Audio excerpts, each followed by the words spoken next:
Are you looking for an escape from manufactured truth wrapped in selfish agenda? Don't you just want to have a real and raw conversation, all masks and rules aside? That's what you're getting here at Titan Evolution Podcast. Get rid of all the nonsense information and discuss everything under the sun without filters. Listen to real stories of real people who will put your current perspectives to the test, guide you on living the life you truly want, and see everything free from judgment and pretenses. Time to get rid of those unhealthy environments and let your authentic self shine. Here are your hosts, Travis Johnson and Carol Carpenter.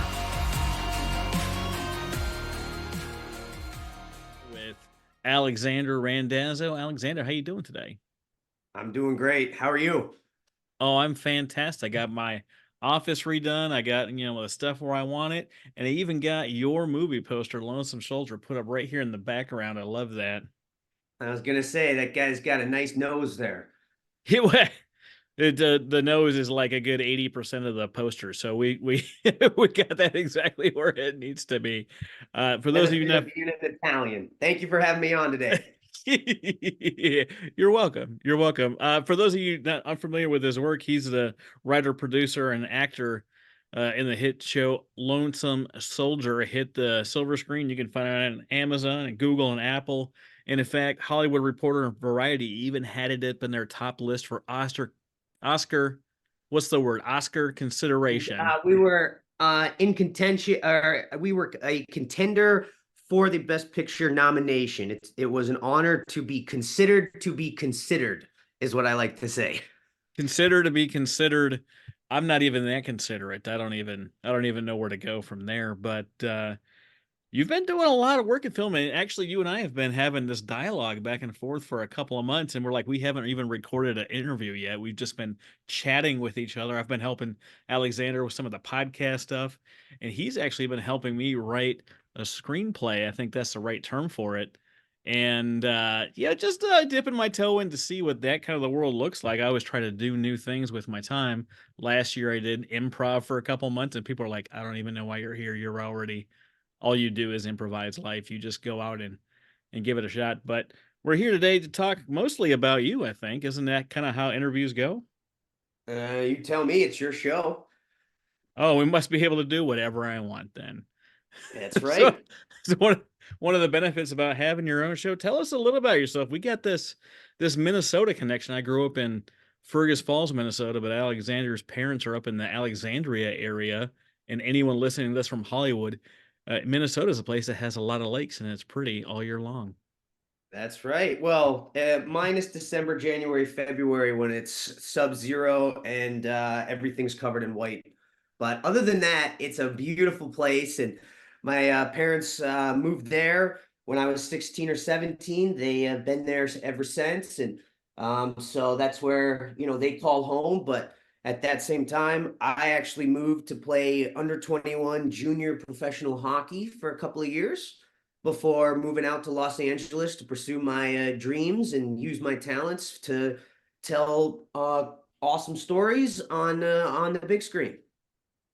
Oh, that sounds like a lot of fun. Yeah, you definitely don't play a lot of U21 hockey out in California. That's not really. Yeah. I mean, I imagine they have it out there, but it's not the same as a lot of rollerblade, a lot of roller hockey, which is roller fun. hockey. Yeah. Well, I mean, you saw that in the Mighty Ducks too, right? The kids were razzing them to come outside and play some street hockey and got their butts kicked by just the random kids in the neighborhood. And That's right. And it definitely ain't going out on the frozen lake in sub-zero temperatures like we do in Minnesota, but it's still great to still kind of pick up a stick and get a good workout and compete and have fun whenever I can. So it's a lot warmer. It's a lot warmer. It is. You work up a good sweat though in Minnesota. A lot of people don't know, but like ice fishing is a thing, ice hockey is a thing. People will drive their vehicles out.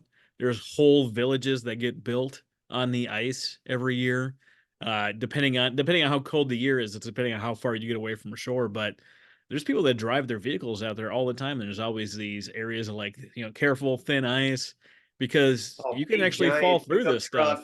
Yeah. It's nuts. It's not fun. We've got people in like Jersey that call the polar polar bear plunge and they run out into the ocean during winter and they're so cold, but it's not quite as cold as falling through the ice, I imagine. Don't you have a story about that? I do actually. That was in Michigan. I spent some time in my adolescence traveling to the different 50 states with my family, and we were playing pond hockey, and there were some cracks, and dipping your legs into a crack in the ice is I don't think it gets much colder than that. I'll tell you that right now.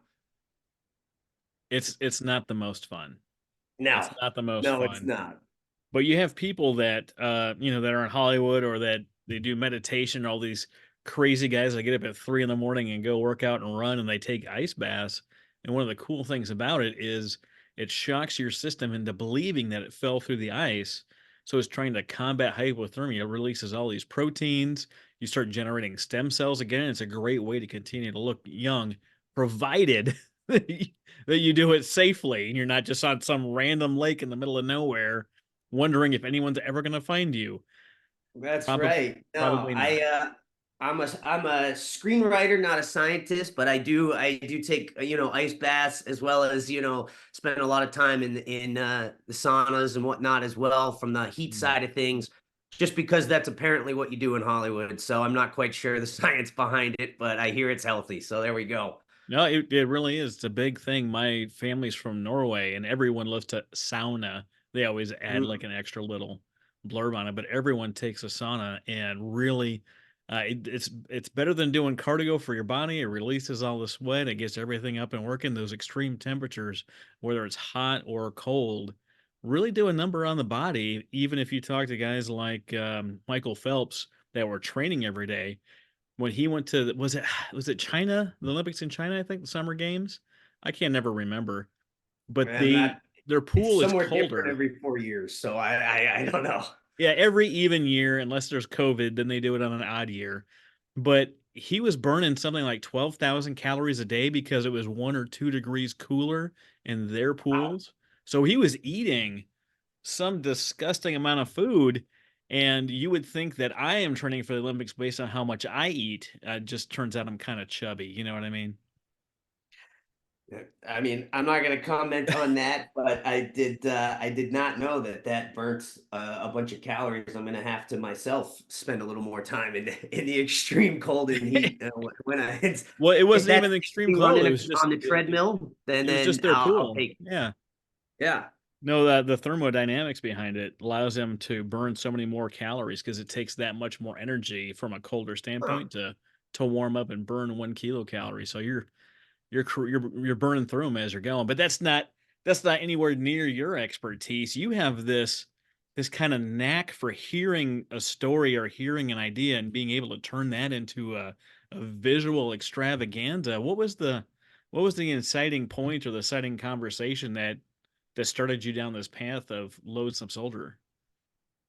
Yeah, it I love ever since I was little, and both of my grandfathers, my mom's dad and my father's dad, would tell me just these extravagant stories for as long as I could remember, and I just picked up on that myself. And I was 16 or 17. I was in New York City going to acting school and received a text message of a screenshot of a Facebook post because I didn't have Facebook at the time, but a friend of the family saw Linda Lee, the real life mother of the Lonesome Soldier, who had posted on Facebook that she wanted to make a feature film of her son's journey and fight upon his return home against PTSD. And so I got that text message and I reached out to her. And I had done a small home film when I was in middle school based on a book series that I read the first book and thought it would make a great movie and called the author. And so I had made a movie before with for a couple grand. And I was like, well, how hard could it be to just scale it? Well, it took me 7 or 8 years to do Lonesome Soldier, so I can tell you right now, it's pretty darn hard. But it just was a serendipitous chain of events to get connected to Linda Lee and her son Jackson and to work with them and to make sure that I told the story the way I saw it in my head from spending countless hours listening to them and turning that into a film that would impact as many people as we can. No, I was pretty refreshing to see your take on how that was. I'm not a huge fan, even though I'm a retired naval officer, spent 22 years in the service. I'm not a huge military movie fan, especially when it gets into things like the Army and the Marine Corps. Walking around and shooting guns. I mean, it has a certain cinematic appeal, but you really went into the story of the soldier, and although some of it was in combat, the vast majority of the story was outside of combat. And you had what's the actor's name that played Taggart in Beverly Hills? John Ashton, John Grandpa Ashton. Mac, or Taggart to pretty much everybody. Beverly Hills. He was played the lead role in the film, and he just knocked it out of the park. He really did. He's basically the grandfather slash father figure throughout the film. And you always, it doesn't matter what movie you're shooting, every story is some version of the hero story, and you always need that sage advice, that guide that can help guide the hero through every little step of it. And to see the struggles that you portrayed when getting into drugs and PTSD and being away from family, a lot of people, it's hard to fathom what that's like unless you live that. I remember watching The Biggest Loser, and you've got people that are away from their family for just like 1 week, and you see them crying on TV. And I remember the the days, weeks, months, and years I was away from my family, and I didn't really feel that way. I don't know if I'm just a heartless bastard or if we were just kind of doing what needed to be done, but you really captured that kind of agony within the movie from the writing and the producing side, as well as your role specifically. It People don't really understand because they're not really away from family like that.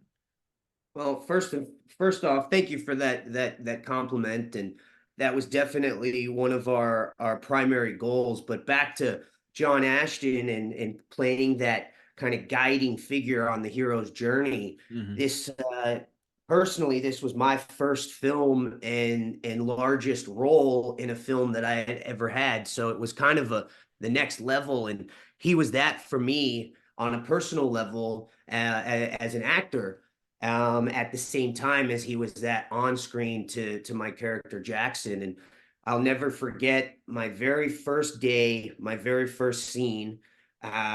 He and I were in the makeup room, in the makeup chairs next to each other, and I asked before we went on set to have 5 minutes alone with him.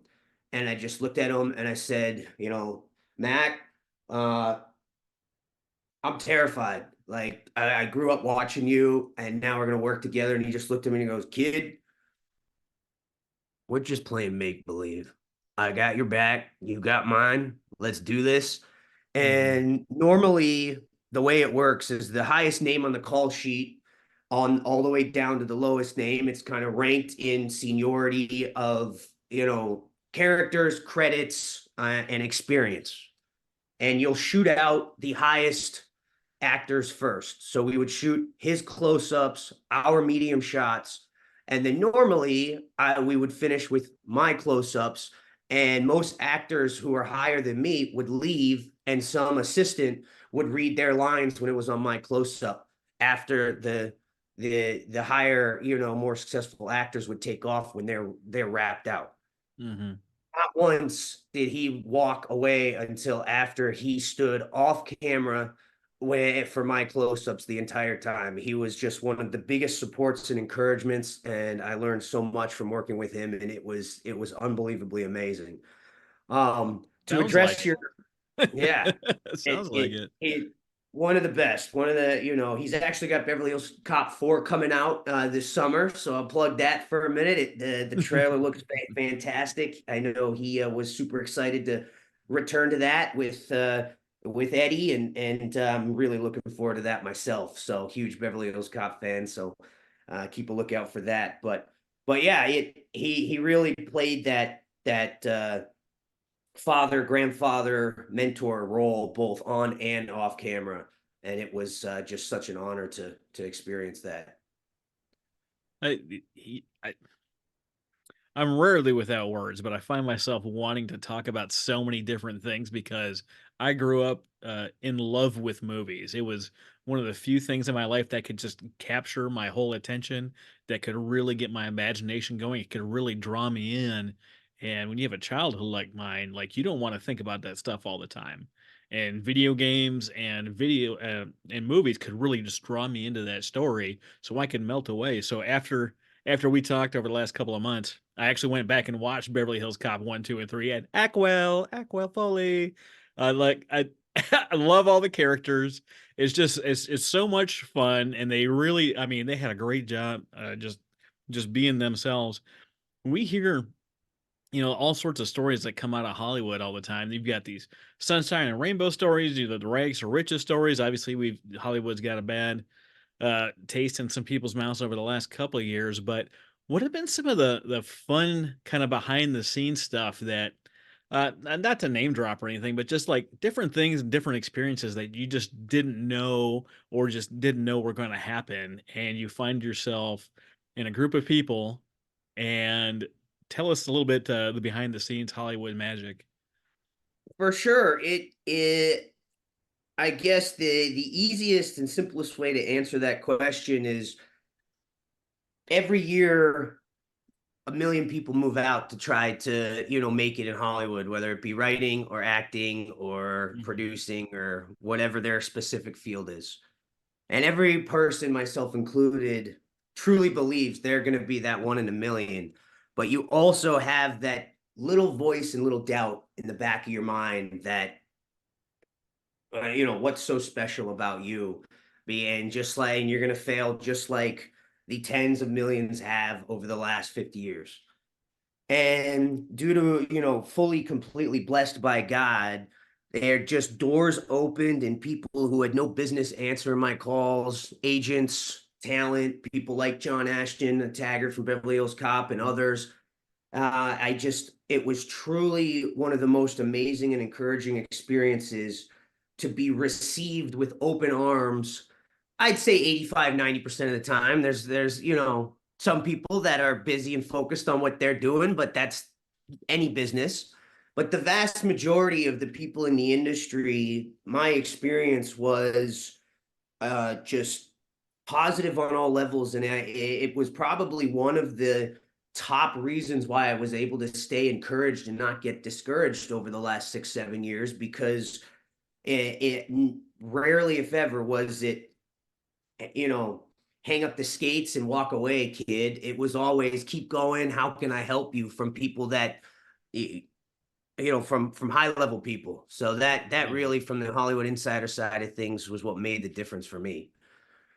Oh, no, it is a big deal when you get involved with whatever group, right? Whatever group of people out there, there's insiders, there's those, key people of influence. And I always try to be a key person of influence. I want to talk to people about what makes them magical, about what makes them the Titan. I want to be part of their lives. It's not just me doing an interview here, but so many of my guests I follow up with. I see what projects they're working on. I see what they're going through, what they're struggling with, and I get calls from my old guests asking me questions like, "Do you know anyone that could do this?" And I'm just so excited to be part of people's journeys like this. But we want to know what makes you a Titan. Yeah. Well, first, it's a testimony to who you are, and your character and the type of person you are, that you have guests, following up with you, that you stay in contact with them, myself included. You over the last few months have become a close friend and somebody that I always look forward to talking to about any and all topics. And to answer your question of what makes me a Titan, I mean, to me, no one person, Alexander the Great, a historical figure, and I was named after my grandma, who was named after one of her ancestors, who was named all the way back to ancient Greece and Alexander the Great. So I like to say my namesake, Mhm. Alexander the Great, but he would not have been great without every soldier who fought for him over his conquest. And I have been blessed with a skill set of being able to tell stories in a way that it might be different than most, and other people around me recognize that. But I lack in other areas that these other people have come together and worked with me and supported me so that these stories can be told. And so to me, hard work and persistence, as well as just the amazing opportunity of the people I work with, is really what has allowed me to live with the Titan mindset and be a Titan and grow in my profession in this industry. No, I really like that. I know how your focus on humility has been over the years, but I sat down with Alexander within the last couple of months and toyed around an idea of a screenplay that I had, and we're not going to give any spoilers here to what it is or what it may be like. And I sat down with him, and without asking, without really understanding what was happening, before I knew it, I had access to a program called Final Draft, and we were putting this in a script writing software, and he's teaching me how to do it. And I'm typing, I'm just like, how is this my life right now? Like, I don't even know how I got here. I didn't know that's what I was asking, but before I know it, I'm writing the script and I'm getting taught by Alexander how to put my ideas and what I see in my head into a format that other people can read and then enact those scenes. And I learned really quickly that that's great that he knows how to do that. I'm going to have to rely on him because I don't know what the heck. Some people are great doers and some people are great teachers, and I can follow along, but I know without a doubt that sitting there and being a writer for a script, I'm going to lead heavily on Alexander, and that's one of the things that makes him special, that he can understand my rambling and turn it into words that other people can turn into a movie. And that's not a talent that everybody has. And even if they do have that talent, they don't have the persistence, the dedication to keep going. They're not unyielding. Hmm.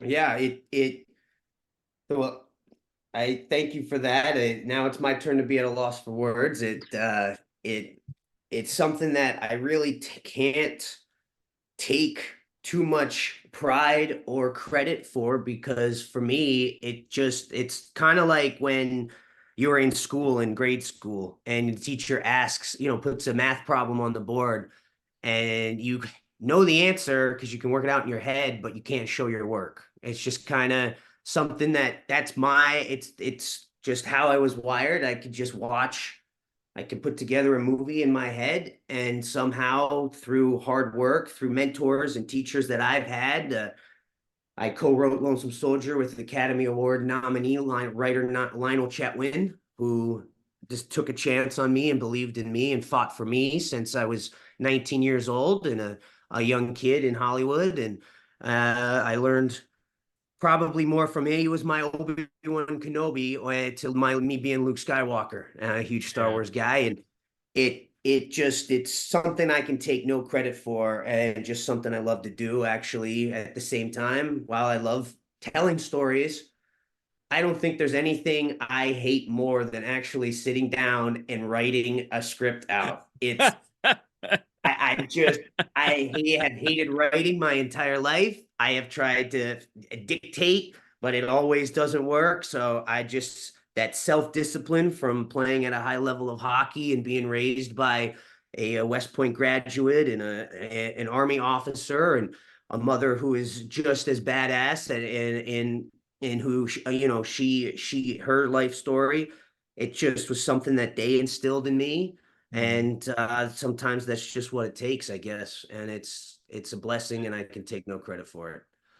You're describing a couple of things though, right? You're describing your God-given talents, and you found them at a very young age. You're still in your 20s. And what you're describing is the same thing that Kobe tried to show us through basketball, Mm, is no matter what team was coming to town, no matter what was going to go in front of him, he was going to be prepared. He was mm, going to get up at 2 a.m. and he was going to be playing basketball, and he was going to be there sweating before you ever walked into the gym. And he was going to work until you were done and leaving and hit the showers and were walking out. Then and only then would you know that he wanted you to know that he was going to outwork you no matter what. And that's what we Absolutely. see. That's what we see in greatness. The people that are willing to do what other people are not willing to do is the person that's victorious. We mentioned Michael Phelps earlier. He practiced in the pool, and he not only practiced in the pool, he practiced getting out, he practiced going to the holding section, he practiced walking on the podium between his practice Hmm. events before he ever got to the Olympic trials. He practiced all of those steps. So winning one of the medals wouldn't knock him out of his rhythm because that was part of his routine. We see great actors like Robert Downey Jr. go through his rebirth through the Iron Man series, and you see it in Iron Man 3 when he is terrified as a human being who flew a nuclear weapon into a interdimensional wormhole, and he's freaking out about it. We don't we don't give Iron Man 3 a lot of credit because people don't understand what it means to really break down like that and truly be terrified of the thing that you created. He finished the first Iron Man by saying he is Iron Man, right? I am Iron Man. But Yeah, what are you? Take away the suit. What are you? Billionaire, playboy, philanthropist. What was the third one? Billionaire, playboy, philanthropist, and he says one more. And yeah, but you're and Captain America responds, "You're not going to be the guy to fall on the grenade or lay down on the wire." And how does Iron Man's journey end? In Endgame, yeah, was a beautiful arc and story mirroring Downey's life journey himself in real life, and climaxing with his win, well deserved.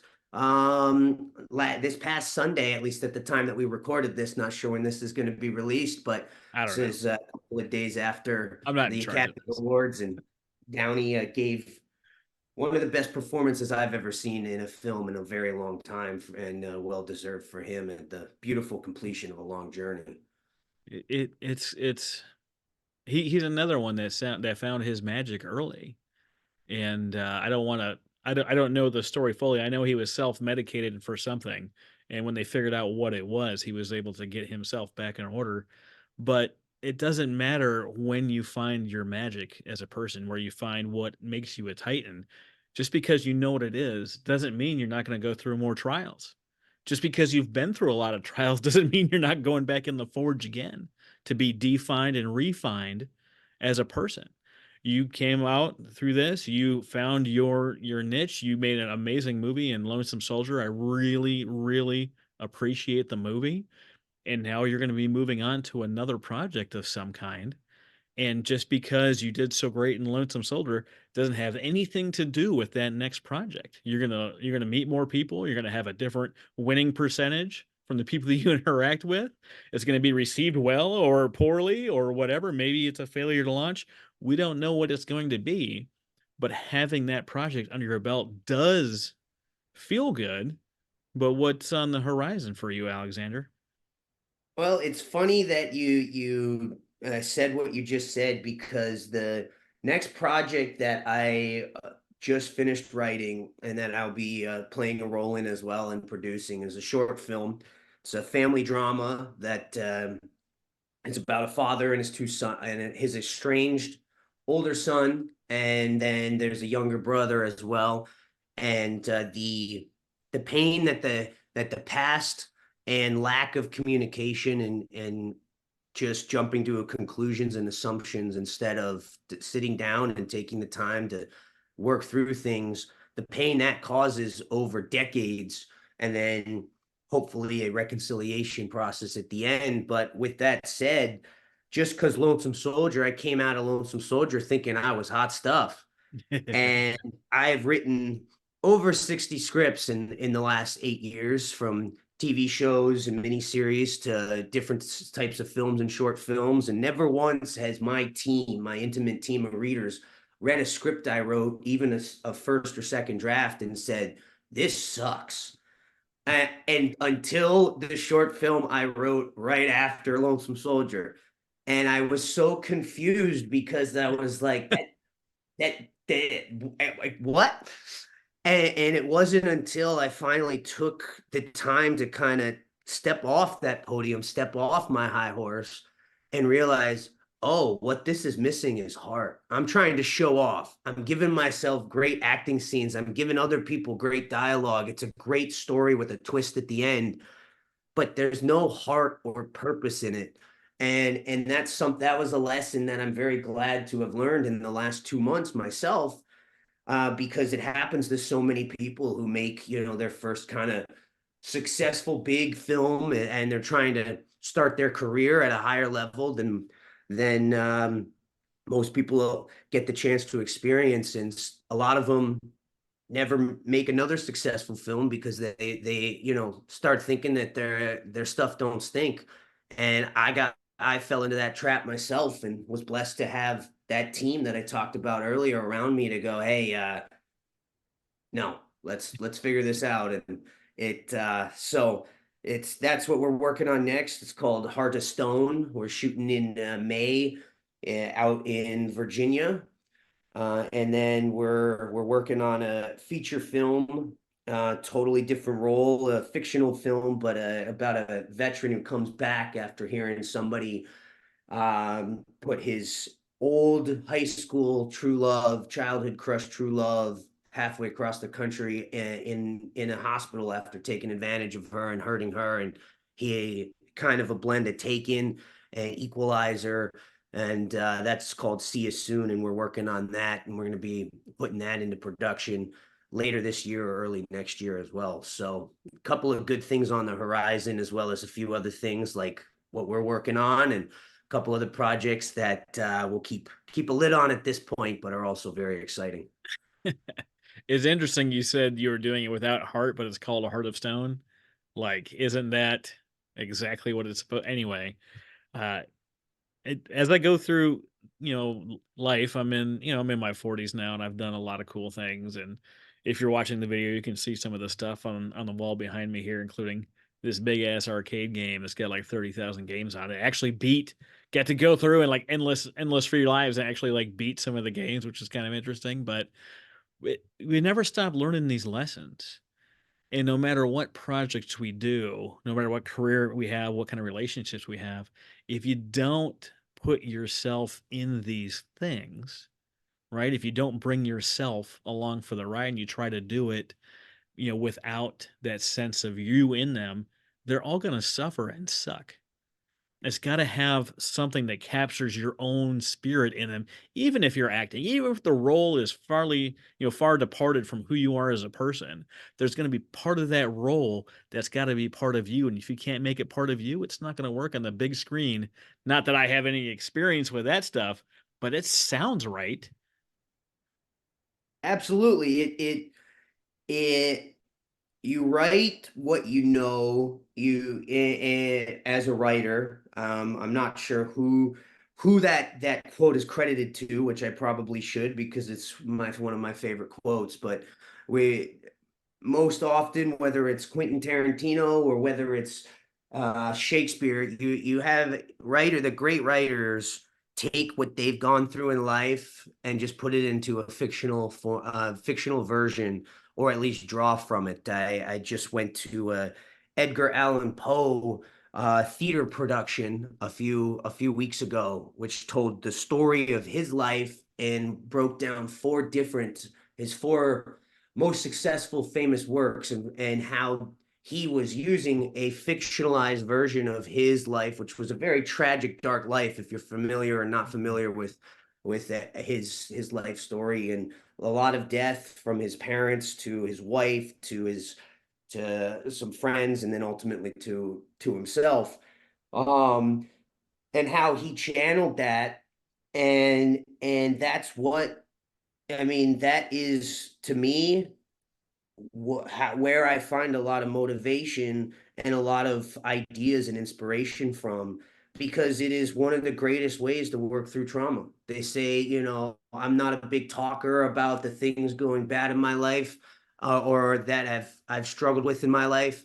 Um, but I do a lot of journaling, and it's my way, it's my therapy, is writing these things out, in a way that I can honor the lessons I've learned. But talking about those lessons, it's interesting that you say you never stop learning. And when you stop, in my opinion, you stop moving forward, that's when, you start sinking into quicksand. You've got to always move forward. And I'm a very spiritual, religious person, and I'll pray and ask God, God, help me improve my patience. Well, I do not recommend asking God for that, because he's not going to give you more patience. He's going to put you in more situations that test your patience past what you're used to, which is a very frustrating process, but it's a part of that growth that you were talking about.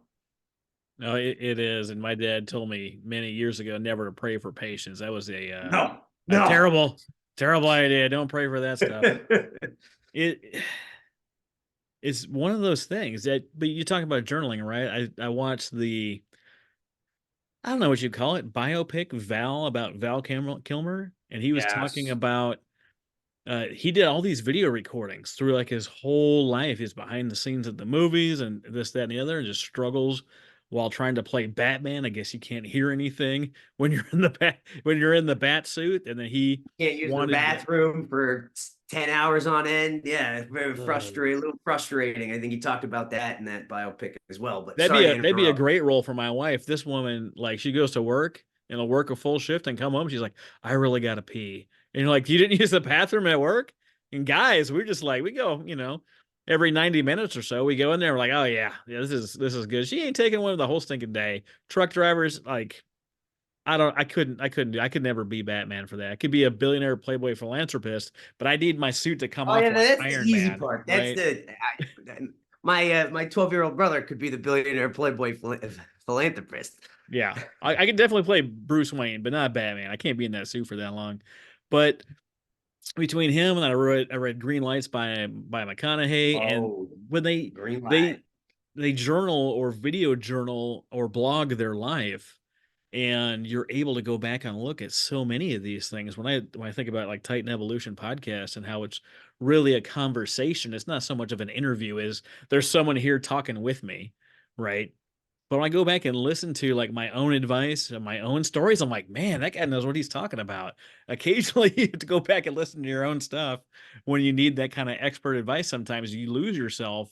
But if you captured part of the essence of who you are, whether you do it in a podcast or you journal or however you do it, you can go back and you can find yourself in those places.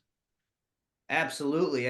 I got two quick points on that. One, I don't know if you did this in kindergarten or first grade, but I remember when I did it, we wrote a letter to our older self to our senior year, Mm. and then you're supposed to go give it to your parents. And I guarantee every single person who did that in kindergarten forgot, and I'm sure most of the parents forgot to give it back to them. But my parents did it, and I still have that.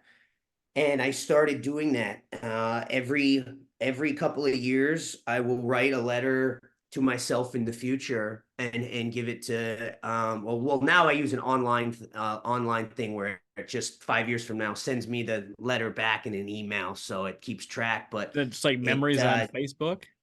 Is that like, somewhat, yeah? but it's more like an online blog slash email to yourself, that I can go, dear future me, 5 years from now, and then it will remember to send that back to me. And I don't have access to it through the website. I'll look it up and text it to you later, what it is. But I absolutely love doing that. And then I was recently gifted with this journal, and I'm not gonna plug anybody, and no, not sponsored by these guys or not affiliated, but this was currently one of my most valued gifts at this point in time. Is It's not just a journal, it's a journal that every day asks you deep questions of, what would you name the chapter of your life right now and why? Or the one I worked on yesterday is, how do you want to feel this week and how do you want to improve? Or what makes you feel unproductive? Or just different little prompts Hmm. in order to help you continue to grow and evolve. And it's something that I've started giving to my close friends and family myself, because it is things like that, of that nature. You're always growing, and then you can always look back and continue to challenge yourself. And back to Green Lights by McConaughey, his Oscar speech was, he would like to thank his hero, which is him in 10 years from now, because he's always running to be better and chase who he is in 10 years. And that type of methodology is exactly, I think, the right way to go, because you're always trying to improve yourself, be better, and impact other people. At least I know that's what I'm trying to do with my work and in my Yeah. personal life as well. In business, I often get asked, one of the questions is, who's your competition? And I usually say nobody. And Cool. a lot of people find that arrogant. Like, oh, you don't have any competition. Oh, you're not this, you're not that. Like, oh, Travis is so good. Like, yes, I am that good. But I'm under the understanding that people come in through my business. People can do podcasting through a billion other channels, right? They would choose to do mine because of me and what I bring to the table and who I am as a person. And when I look at it Hmm. that way, I'm not competing with anybody, because if you're not a fit for me, I get it. Let me refer you to one of my friends that does the same thing that I do. Like, you don't, that's not weird for you. I'm like, I'm not losing anything. I'm making Well, I sure. got a challenge. I want to challenge you on this a little Okay. bit. Okay. What do you think? Who's your competition? Yourself, instead of nobody. Looking at always trying to be better and beat yourself. I know that's something that I personally view.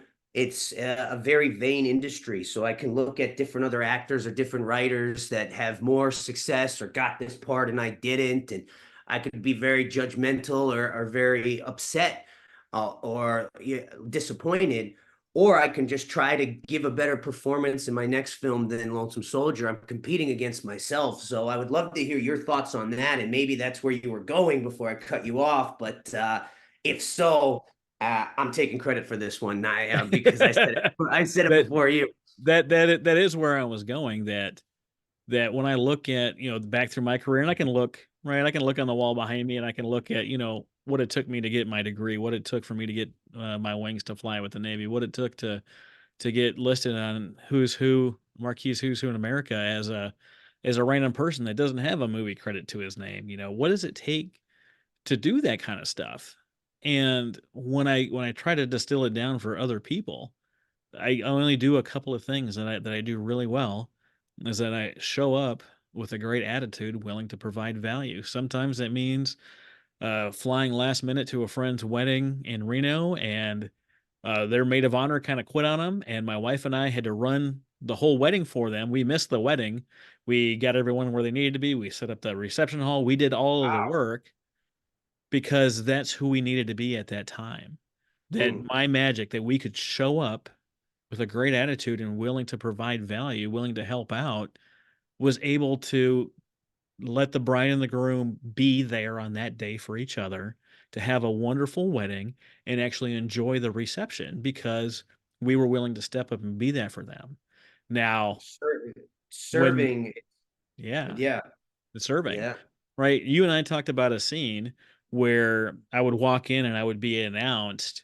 And the last time that we talked, I was like, how could I still be me in the scene, me as Travis, and still be that person? The only way to Hmm. get to where I'm getting that introduction is if I am truly, honestly, and truly myself. So after we spoke last time, I pictured someone rushing out of the room and bumping something, and then me picking it up off the floor as I come in. That allows me to still be me and still be in that role and be true to myself without violating who that character is supposed to be. Because if at the end of the day, if I'm not me, or at least me at the time, then it doesn't matter who I am or what I'm trying to do. I'm trying to do something out of my character. You know what I mean? Absolutely. I know exactly what you mean. And it, as a actor who is a method actor, that's my preferred technique.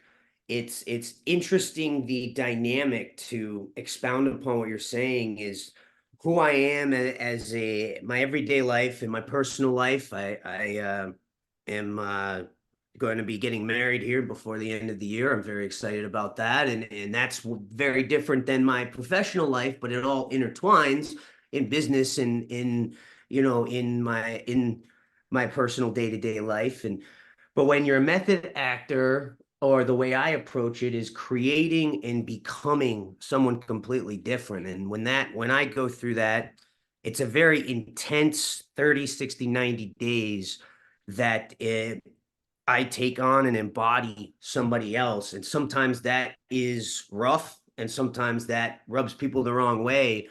And so I had to realize, and I learned this in doing Lonesome Soldier, that I had to make sure in pre-production and in post-production, and the moment that the martini shot on the film, which is the last shot before the film wraps, that next moment I needed to go take 5 minutes alone. And then I was there while everyone else was going and having drinks. I showed up to the after party 4 hours late because I told them all to go, and because I was going to help clean up, and it was time for me to serve and thank everyone because we worked together as a team. And it's really important, especially in an industry that is so focused on vanity and what have you done for me lately, and look how great I am and how amazing my abs look, or how beautiful my wife is, or what I'm doing. And it's very easy to lose the sense of treating other people at your same level, or even if you think that they're below you, the person who gets you coffee while you're a big star that has to memorize thousands of lines and do all this crazy stuff.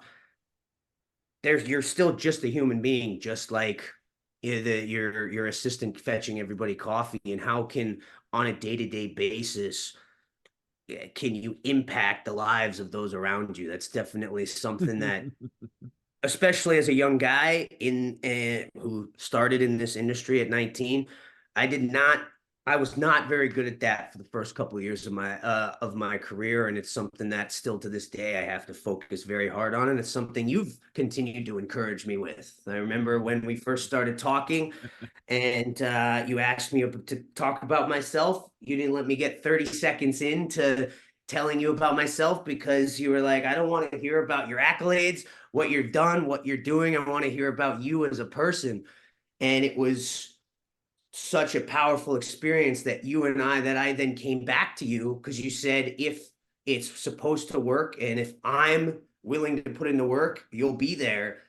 So I had, you're like, you have my number, Alex. Call me when you're ready. And I called you back and said, I'm not good at this. I need help and conviction and accountability and mentorship. And I want to just take a moment to thank you for that, because I've seen that affect my entire life over the last few months in such a positive way. Oh, thank you so much for that. It He is is. kind of a dick sometimes, though. I will say that. Well, sometimes you got to be a dick, right?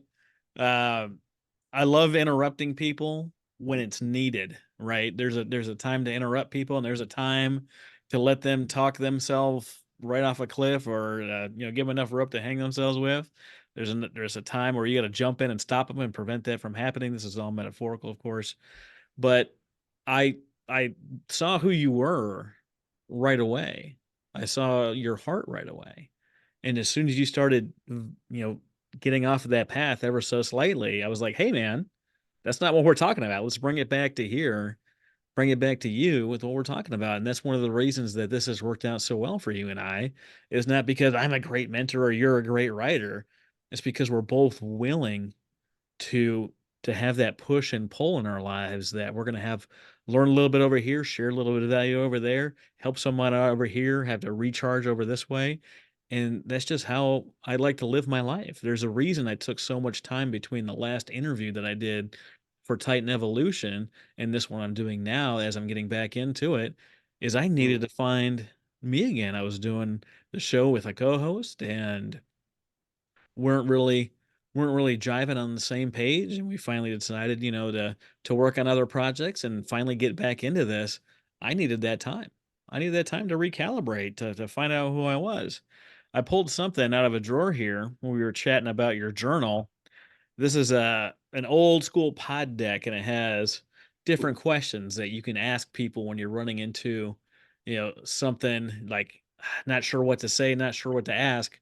But when you brought up your journal with those deep questions, I would thought that I would ask you a question from this, and you could ask me a question from yours. What do you think? I think that's great. Yeah. You I'm go just first. shuffling through cards. I'm just Yeah. waiting for you to tell me when to stop. When? When top card is ah! Oh boy. I just saw the first three words was what recurring lie. I was like, what? What kind of cards are these? What recurring lie did you always tell your parents or your teachers? I loved film so much. And when I was 10 or 11 years old, I got a iTouch for my birthday. It was my kind of my first smartphone, smart device before I got a computer and a phone, later on the line. And I realized early on that there's ways to watch full movies on an iTouch whenever I want. And my parents are amazing, but they also stuck very true to PG films, or when you're 8 to 10 years old. PG-13 is not until you're 13, and R is not until you're 17. And I just love movies so much that I would stay up until the wee hours of the morning and during my adolescence under my covers and watch the great films: Godfather, Shawshank Redemption, The Rock, Saving Private Ryan, films that I knew were held on a pedestal, but I probably at the same time was not ready for some of those, while at the same time was not allowed to watch any of them.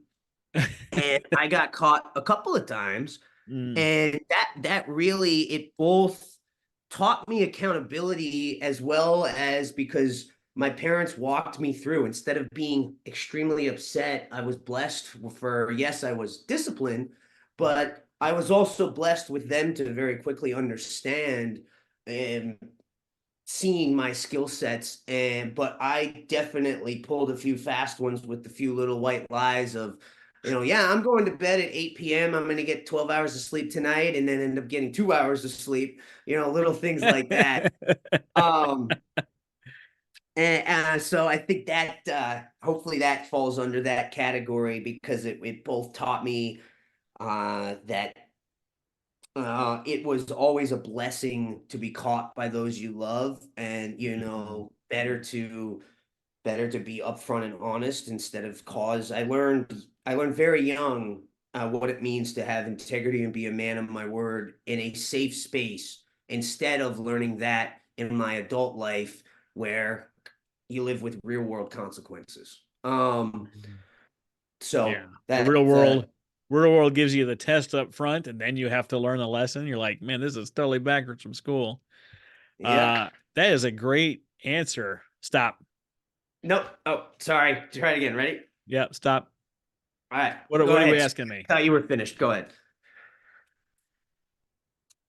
All right. What is something you feel you can never escape from? I can never escape from. I mean, we can never escape from our past. Never escape from. Right now, I would probably say, as hard as I try to not be this person, I don't feel like I can ever escape from my military call sign of Taco John. Hmm.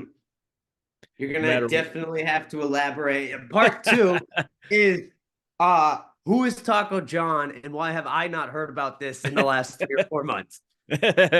so one of the things about being an aviator of any variety, and I was not an aviator, I was a naval flight officer, uh, is you end up getting a call sign. And over the years, I've had dozens upon dozens. I wouldn't be shocked if you told me I had over 100 nicknames or call signs, right?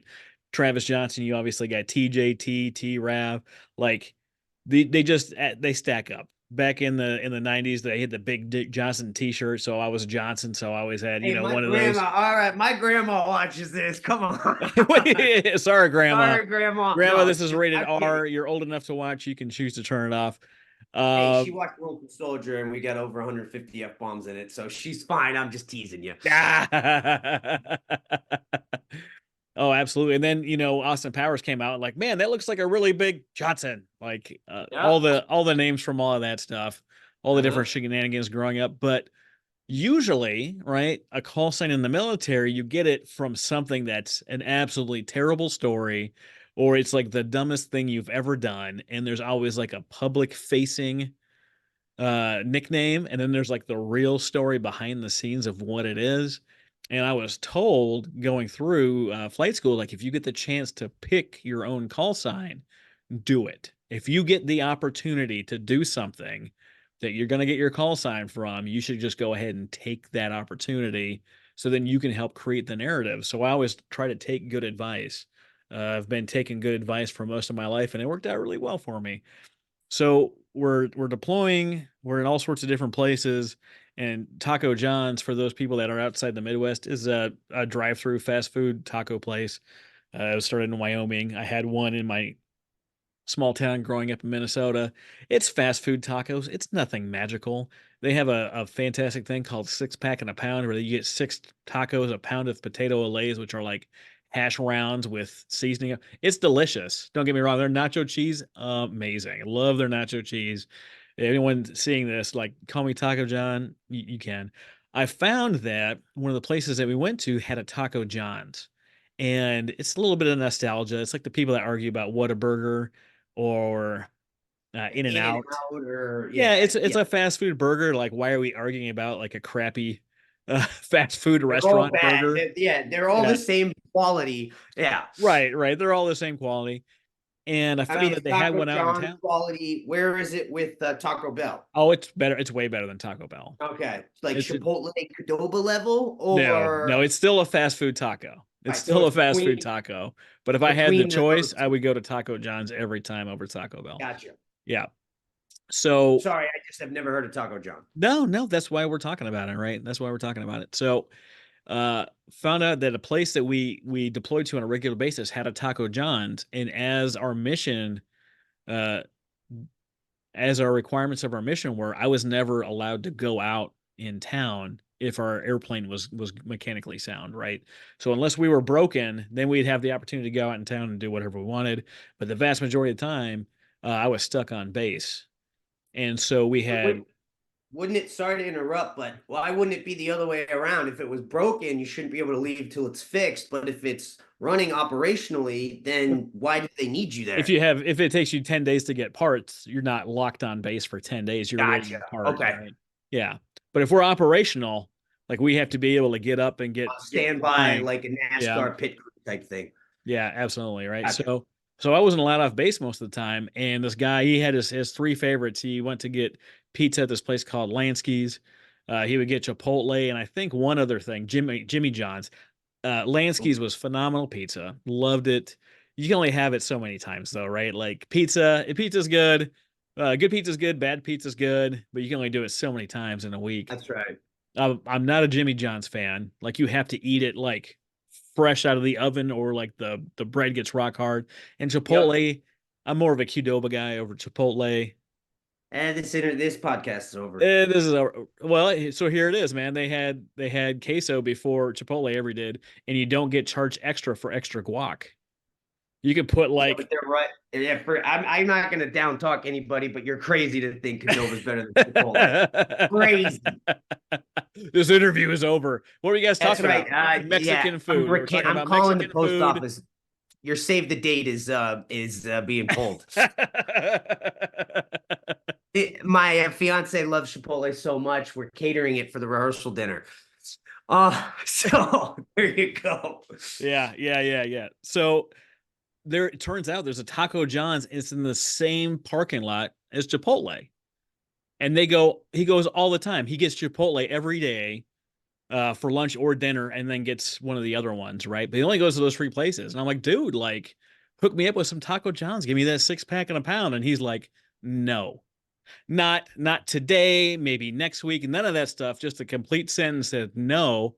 And I'm like, dude, like, I don't understand what the deal was. I looked it up on the map. I'm like, you're gonna be in the parking lot anyways. He's like, nope, not gonna do it. So I started asking him for Taco John's breakfast, lunch, and dinner every day of every deployment until he got it for me. Not out of principle, we're talking fast food tacos here. It's not life-changing stuff. It's delicious. Don't get me wrong. I'm not going to turn it away, but it's not wonderful. Where It's you're like, not oh what you man, grew up on, and it doesn't give you yeah, what's the term I'm looking for? The shoot. When you look back in a favorable manner, there's a word for it. This is why I have a nostalgia. phenomenal. Thank you. Nostalgia. It's very, very Yes. nostalgic for me, right? Yep. So on our airplane, the airplane's enormous. It's 150 feet long and wide, right? And I was in the middle of the pack, 75 feet from behind the flight deck, and you can listen in on different channels on the airplane. There's two. There's like a flight deck channel and the rest of the plane channel, and then one that has everybody on it. And I was listening in, and they're like, this guy every day with the Taco John's, Taco John, Taco fucking John. They're like, that's his name, Taco fucking John. And we landed back at Tinker Air Force Base where I was stationed. And I used to be, when I was an enlisted guy, I was um, I used to work in the AME and PR shop, so we would create name tags for the officers back when I was enlisted. So we landed. I just overheard that conversation, and I ran inside and I made myself a name tag that said Taco fucking John, and then I made one that didn't have the F bomb in the middle of it, TFG. right? Yeah. So I put it on. I walked back out on the crew. They saw it. Everybody left, and that was my call sign. So I got the chance to pick it, and me and this guy went back and forth for a while. And on our last deployment together, he finally went and got me Taco John's as like a peace offering. I'm changing your name in my phone to Taco John right now. I will make sure that remains the answer to your question. Yes, You'll never yes. be able to escape. I'll never be able to escape Taco Get John. rid of It is That is a funny great because story. it's become part of our persona as a family because we host quarterly taco parties where we make tacos, and then it's a big potluck. You bring whatever you're famous for, whatever that thing is people tell you to bring all the time. We have tacos, right? If you don't bring anything or you forget or yours sucks that day or you want to try something, but we always have tacos as a thing. But we have, Oh yeah. between 30 and 120 people at the house when we have these taco parties, and it Well, turns into just a great time. You saying where's your invite? Is that what this is for? Where's my invite? you said it, not me, but yeah. When's the next one? I'll bring well, my family, we call them steak tits, but steak tips. I'll bring that's my that's what I bring. The accountability household has steak tits. Is that what you're saying? My mother, when we were young, slipped up by accident one time, and we have never let her forget it. Well, So that's your she's mom's call sign then. oh, Tits. dude, no, strike that from the record. Sorry, mom, if you're listening to this, my bad. Mom, he said that, not me. You can take it up with Travis later. But see how it can happen in the military, right? Yeah, oh If you yeah. do something dumb out there in the field and someone makes fun of you once and someone else repeats it, that's it. And it's over. That's your call sign for all of time. No, now if you serve like that happened in my first year as a commissioned officer, right? If I would have done 30 years of commissioned service, which I could have, I could have served for 50 years, which is just an insane amount of time. That would have been my call sign for all of time. I could have been having that call sign, Taco John, for 50 years. And everyone, like people, as you would get promoted and move bases and whatnot, is it common that people you've never met, even they know your call sign? Like word just gets around. Your Taco John. Well, it does, right? So wherever you end up going, people that you served with before, they end up there ahead of you. So they're like, hey, like Lieutenant Travis Johnson's checking in. They're like, Taco John, man, I love that guy. Yeah. So they know your call sign before they know your real name. Like, Gotcha. hey, Taco John's here. What's up? What's going on? What's the scoop on tacos this time? So what's the worst call sign for somebody that you served with? Like the one that you were like, oh, thank God that was not me. Well, so there's always a public facing version and a military version. I have a friend of mine that I served with out in Bahrain. His call sign was Biff, and his name is Frank, and he messed up something, and they called him Biff, Big Idiot Frank. Oh, geez. That's the public facing call sign, right? The real story of what happened is he was deployed. He was on the aircraft carrier, and every squadron has a ready room. And in the ready room, they go through the morning brief, they go through general knowledge, they quiz each other, they go through the mission of the day, and they'll have it on a big whiteboard, and the young pilots will come in and brief the big mission for the day of what's going to happen.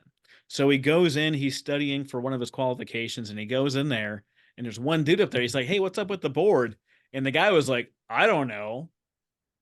Just so we know, spoiler alert, that guy knew exactly what was on the board and why it was there. But it was this enormous whiteboard, like those old school professors have. Like, they have a huge Yeah. whiteboard, and you can like Matt push it up, and Damon, there's like Goodwill two Hunting, tall, like, this yeah. enormous thing, right? So he takes it. There's a mission briefing on there, and he erases the whole thing, right? And he starts working on his qualification, doing good stuff, right? He checked the room to make sure it wasn't legitimate, and he started doing this, and then the whole squadron piles in, and the guys that were going to do the brief look at the board and are like, "What the fuck?" The thing they spent like 90 minutes writing and creating to go through there, and Frank, my boy Frank's just there. He's like, So Biff is really I'm like, using a fictional story of that yeah, in one of the yeah. next military movies. That sucks. It sucks so bad. So it wasn't Biff, Big Idiot Frank. It was like 3 B's, 5 I's, and 6 F's. Like, they added as many cuss words as Only the possible. last the last F was Frank. The other four were probably There was all sorts of 4-letter words in there yeah. that make it Big Idiot Frank. But there's always a public facing story and the real story about what happened. I was just What fortunate enough to be able to kind of pick my own call sign. So although it was annoying for them, if they would have got me Taco John's, I would have stopped. But I'm so glad that I don't have some other name. You know what I mean? Because it absolutely. gets way worse. Absolutely. It gets way And I worse. want to kind of go back to something you said of there's the front facing and then there's the real amongst the community. And that's something that, bringing it back to Lonesome Soldier as we, I'm assuming we're probably getting close. You told me, I don't have a ton of time, we've got about an hour or so and I want to hit one last time Lonesome Soldier and then we can keep going for as long as you'll have me, but I want to make sure we don't I don't forget to say this that the community that's what makes the military so special and so strong, and it's been such an opportunity with Lonesome Soldier and with the production company that I am an executive and a part of, focuses on honoring the authenticity of that experience, Mm-hmm. because truly only, I believe, at this point, statistically, less than 1% of the United States population end up wearing a uniform. And that is, uh, it has been such an honor and a blessing, and it's been abused by Hollywood to kind of use that community and use the experiences of the community at times in a manner to make entertainment instead of truly honor the authentic stories of that community. And that is something that I and the people I work with, we truly focus on. And I wanted to ask you if that was something, earlier you talked about the experience of watching this film, and I wanted to circle back to that and ask if you felt that what I just said was accomplished in this project. No, I think you guys did a really great job, and you kept the honor in what was happening, even though it was a tough story, even though it was tough to get to. You kept that honor in the service. The thing about the news is, if we break it down into an acronym, and there's no chance this is right, but if it says noteworthy events, whether in sports, right? Sports, we get those on a phone anytime, whether we get that on an app. Notable events, what the news is supposed to be, that's all the stuff that doesn't normally happen. But Hmm. right now, veterans, if a veteran is in the news, almost certainly it's related to PTSD related, suicide related, harming somebody else. And there's so many more veterans out there that are, they're on the board of Fortune 500 companies. They're making millions of dollars and making $1 billion decisions. There's veterans in every phase, every walk of life, in every imaginable industry. And something that I heard going through the process from enlisted to officer, they call Mustangs in the community, is your best officers are prior enlisted, And your Mm, worst officers are prior enlisted. They either don't mm, get it and they think that they've made it and they're there and they're just kind of taking up space, or they're in there and they're making it amazing. And I know with how human experiences works, if someone's listening to this that knew me as both, officer and enlisted, and they're like, you changed. That's right, I did change. My responsibilities changed, how I do things changed. There's people that saw me as an officer and they thought I was the most amazing mentor out there, that I did everything by the book, that I did all these amazing things. And I know that there's the other side of the coin. They're like, he never lived up to his potential. He did this wrong. He did that wrong. He always seemed to be, in the captain's office for whatever, right? In anybody's story, you have those two sides of the same coin. I'm the villain and the hero in so mm, many stories, but you were able to capture the both sides, the dichotomy of what it means to be a soldier, both at home and abroad, and what it looks like to be done, because the struggles are real. I know, talking about being away from family, that it didn't hurt me that much, but it did. It hurt my daughter to be away from me for, a year at a time or longer. It hurt my family when I was in and out of the house all the time. It it put my role as a husband and on a father on pause. Think of like high school reunion, right? The last time I seen them, and then I go off and do a bunch of military things. Well, when I get back to the home, I try to hit play. They've now mm. matured and grown all of that time that I was away, and I haven't grown as a father or as a husband. So That, we just want my dad back or whatever else. Like, they grew without me. So that's mhm, something that I missed, that I can't get back. My mm. daughter, she's out of the house. She's married. I've got a cute granddaughter named Remy. My son just got home from tennis. He's turning 16 here in less than a month. He's got a car already. He's very responsible, but I'm going to have a ton of time with him comparative to my daughter that I'll never get back with her. There's years of a life spent. And once the kids move out of the house, how much time do you really get with your parents? How much time do you really get with your grandparents or Mm. great grandparents? That time after they move out is almost down to nothing. You're in the same city and you're nearby. If you're a couple of cities away, it's an exponential decrease in how much time you actually get to see them. My daughter, my son-in-law Jack and Remy, they live in the Oklahoma City metro, but I'm not over there every day. It's not the same as if they were in the same city or on the same block or on the same street or in the same neighborhood. Once you actually leave the house, that's it. You see them what, over the summer if they're going to college, a couple times a year. What if they get a wild bug and they try to fly out to Hollywood and make it with one of the other 10 million people that year that try to make it? Are you going to see them once a year, twice a year, no times a year, 5 times a year? I mean, I've been blessed personally. I think I either talk to my mother or my father every day for at least 30 to 60 minutes a day, 365 days a year. So I have a unique, blessed opportunity with the relationship for both of them. They're both involved in my production company in different aspects. So, but that's the exception, not the norm. That, that And is that is an exception. And I think it's one of the other most impactful factors of the success that I've been able to accomplish currently, and it absolutely will continue to play into for the rest of my career as well. It's something that I thank God every day for. well, that is wonderful. And I know God has blessed us both beyond our wildest imaginations, and hope that He continues to do so. I have one final question before we sign off here. What would you want to tell yourself 5 years from now? What would I want to tell myself 5 years in the future? I don't know, whatever words make this work.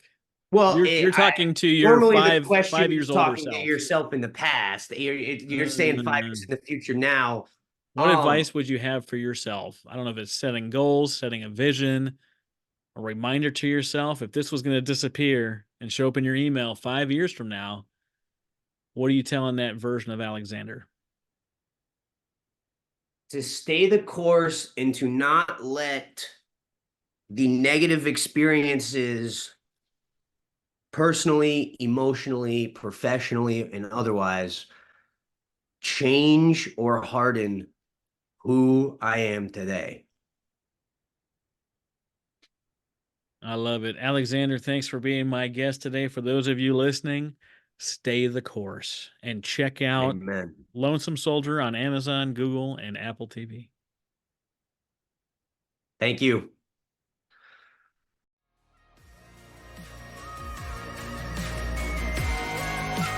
That's all for this episode of Titan Evolution Podcast. We hope this no-holds-barred conversation opened your eyes on what it takes to live a genuinely happy life according to your own terms. Now that you've treated yourself to such a refreshing discussion, you cannot listen to nonsense content anymore. Be sure not to miss an episode by subscribing to the show at TitanEvolutionPodcast.com. Don't forget to share the word so more people can be enlightened, informed, and entertained. Thank you for listening.